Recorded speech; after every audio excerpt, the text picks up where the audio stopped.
Se Lázaro estava consciente na parábola ao morrer, como os mortos estão inconscientes?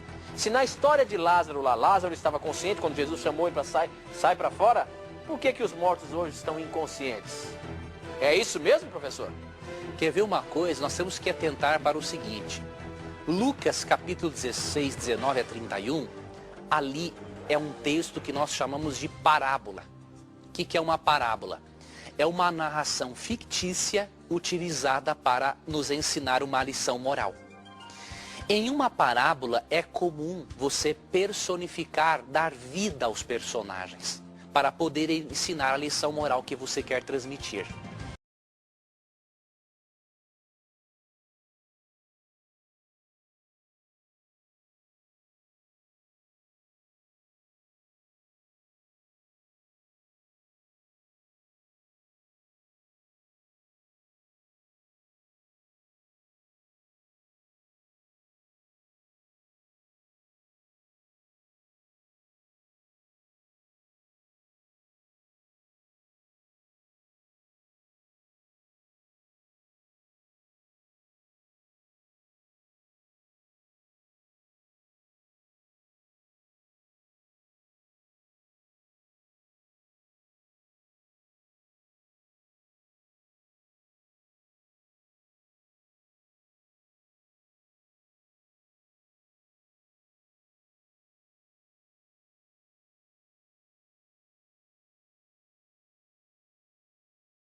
Agora, por que Lázaro aparece consciente na morte e aquele rico no suposto inferno?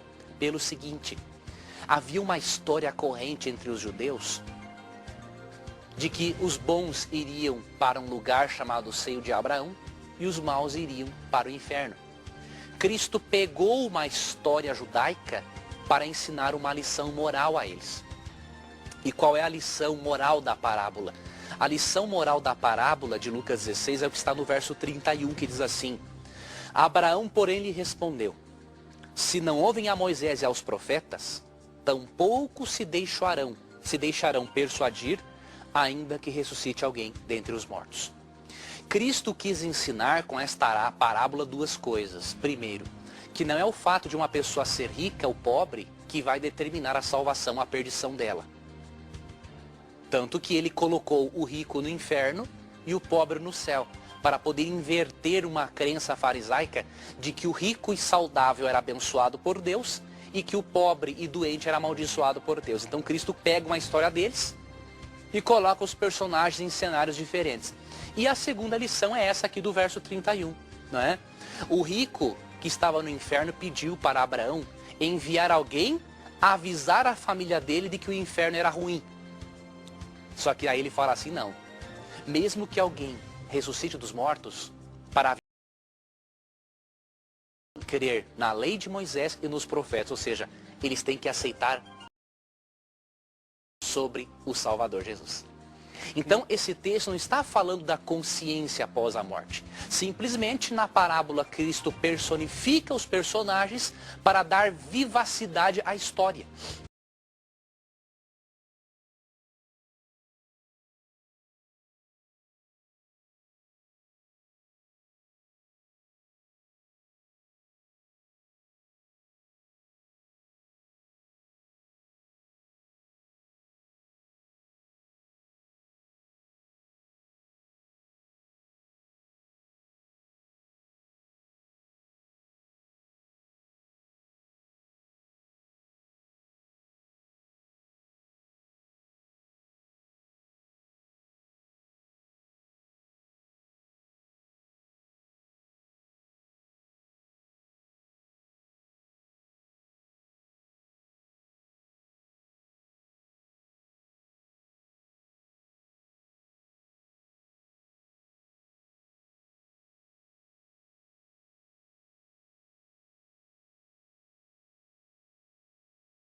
Prova disso você encontra também em Eclesiastes 9, verso 5. Lá diz assim, os vivos sabem que hão de morrer, mas os mortos não sabem coisa nenhuma. E aí, não é? No verso 10 de Eclesiastes 9, é dito que o morto não tem amor, ou melhor, no verso 5, o morto não sente amor, não sente ódio, não sente alegria. Ou seja, se ele estivesse no céu, sentiria amor. Se estivesse no inferno, sentiria ódio. Como não sente as duas coisas, ele está dormindo até a volta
Salmo capítulo 6, verso 5 afirma o seguinte: pois na morte não há recordação de ti, no sepulcro quem te dará louvor?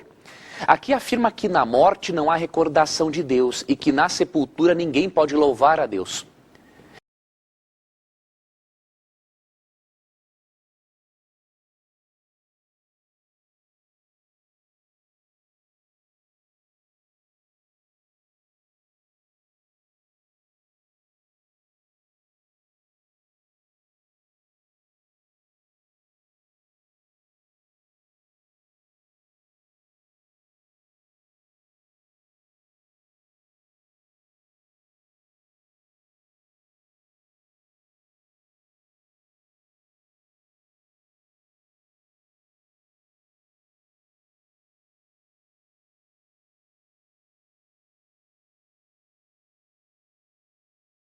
Bem, professor, o senhor está falando aí de parábola, mas tem um texto na Bíblia aqui, veja só, está em 2 Coríntios, eu vou até ler aqui para contextualizar o que eu vou falar. Pode ler, amigo Tito. 2 Coríntios 5, versinho 8, diz o seguinte: entretanto, estamos em plena confiança, preferindo deixar o corpo e habitar com o Senhor. O que esse texto está querendo dizer aqui? Olha só a pergunta. Paulo disse que queria deixar o corpo e habitar com o Senhor. Portanto, existe vida após morte? Existe o céu, então? E esse texto, como é que fica? Você sabe, Tito, que esse é um dos textos mais utilizados por aqueles que defendem a doutrina da imortalidade da alma. Muitas pessoas acreditam que a pessoa, ao morrer, ela tem um espírito ou uma alma consciente que sobrevive fora do corpo. Só que muitos não prestam atenção em um fato, que esta crença, ela é baseada na filosofia grega. Ela não é baseada na Bíblia.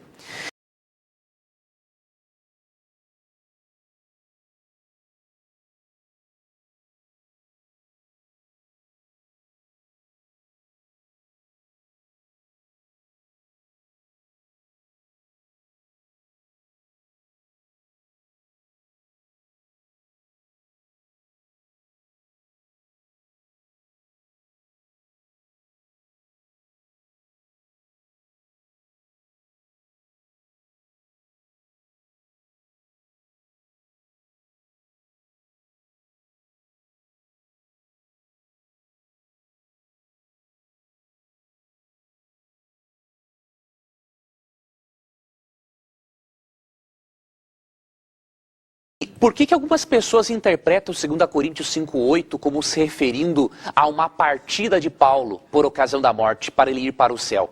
Porque as pessoas estão influenciadas pela cultura grega. Se nós lermos a Bíblia com olhos gregos, nós vamos encontrar textos que falam de imortalidade da alma. E aí vão contar o restante da Bíblia, que afirmam, por exemplo, que a morte é uma inconsciência. Você lê Jeremias 51, 57, afirma que a morte é um sono.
Você lê Daniel capítulo 2, versos 2 e 12, e você vê que a morte é um sono.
E aí você vai para João 11, 11 a 14, e você percebe que Cristo afirma que a morte é um sono.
Então, se você ler a Bíblia com olhos cegos, você vai encontrar textos que possam contradizer os demais, que são claros em dizer que a morte é um estado de inconsciência até a volta de Cristo.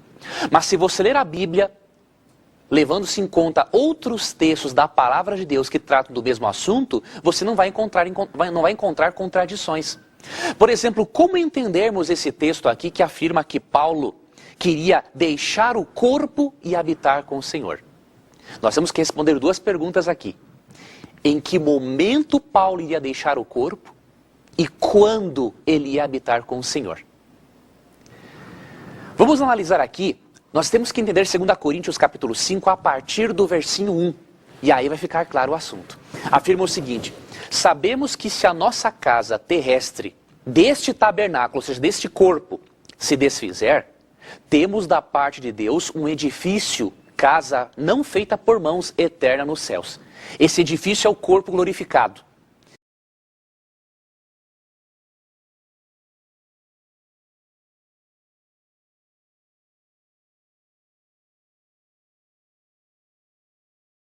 E por isso, neste tabernáculo, neste corpo, gememos, aspirando por sermos revestidos da nossa habitação celestial. Se todavia fomos encontrados vestidos e não nus. Pois, na verdade, os que estamos neste tabernáculo gememos angustiados, não por querermos ser despidos, mas revestidos para que o mortal seja absorvido pela vida. Olha aqui, olha o pensamento de Paulo. Ele menciona aqui que nós temos um tabernáculo terrestre e um tabernáculo celestial. Um templo terrestre e um templo celestial. O templo terrestre é o nosso corpo pecaminoso, com os efeitos do pecado. O templo celestial, ele compara aqui ao corpo glorificado que receberemos quando Cristo voltar.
Então, quando Paulo afirma que ele queria deixar o corpo, ele não está falando que o espírito dele sairia do corpo. Ele está falando que ele queria deixar esse corpo pecaminoso para habitar no corpo transformado, que é o templo celestial que Deus daria para ele.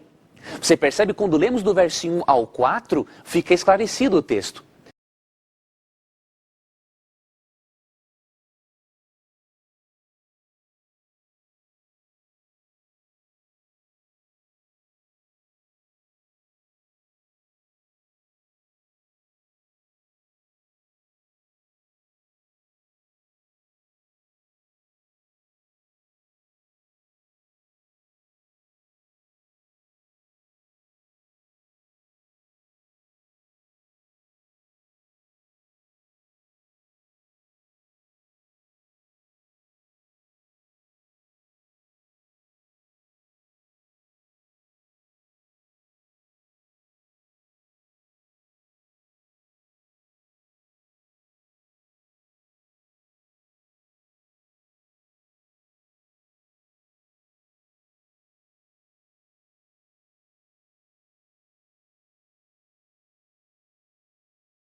Deixar o corpo é deixar esse corpo corrompido pelo pecado e habitar com o Senhor.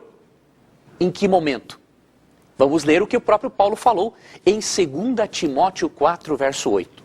Você já entendeu, né, que deixar o corpo é deixar o corpo corrompido pelo pecado e habitar no céu com o corpo transformado. 2 Timóteo? 2 Timóteo 4, verso 8, Tito.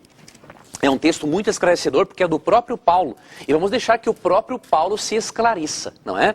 2 Timóteo 4:8. Já agora a coroa da justiça me está guardada, a qual o Senhor reto juiz me dará naquele dia, e não somente a mim, mas também a todos quantos amam a sua vinda. Paulo acreditava que ele iria receber a recompensa da vida eterna quando? Em que dia? Naquele dia. E que dia é esse? Não é por ocasião da morte, é quando Jesus voltar. Porque no verso afirma o seguinte, que Jesus vai dar a recompensa a todos os que amam a sua vinda. Então, resumindo, 2 Coríntios 5:8, quando Paulo afirma, prefiro deixar o corpo, ele fala o seguinte, quero deixar esse corpo pecaminoso e estar no meu corpo glorificado. E o habitar com o Senhor é por ocasião da segunda vinda de Cristo. Não é durante a morte.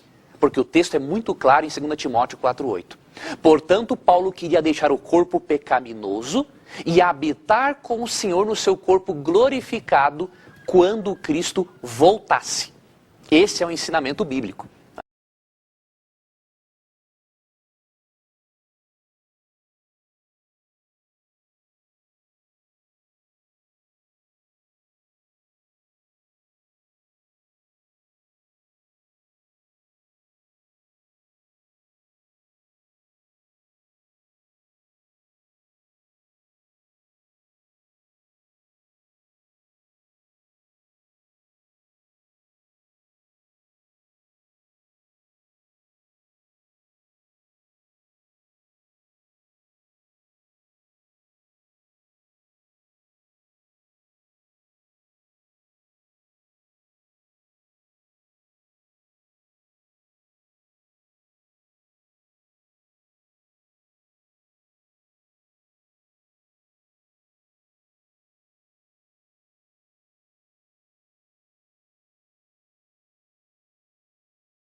né?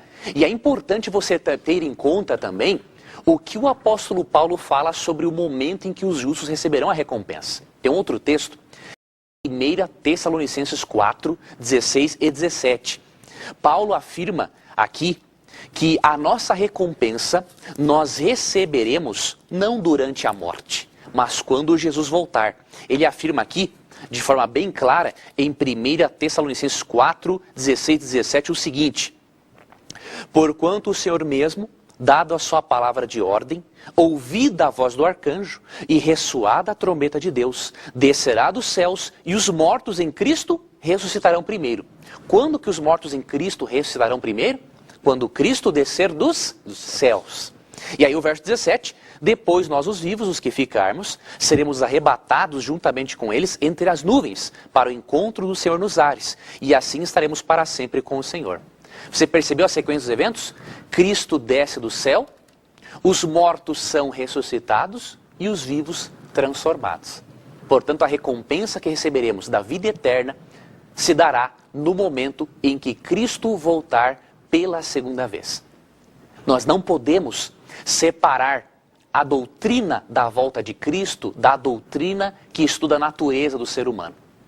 Se você entender a doutrina da volta de Cristo, você vai entender a natureza humana. Porque se Cristo tem que voltar para nos dar uma recompensa, isso evidencia de que nós não estamos ainda no céu. Isso é muito claro na Bíblia.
Estamos apresentando a palavra de Deus e é isso que a gente quer apresentar para você, a pura palavra de Deus.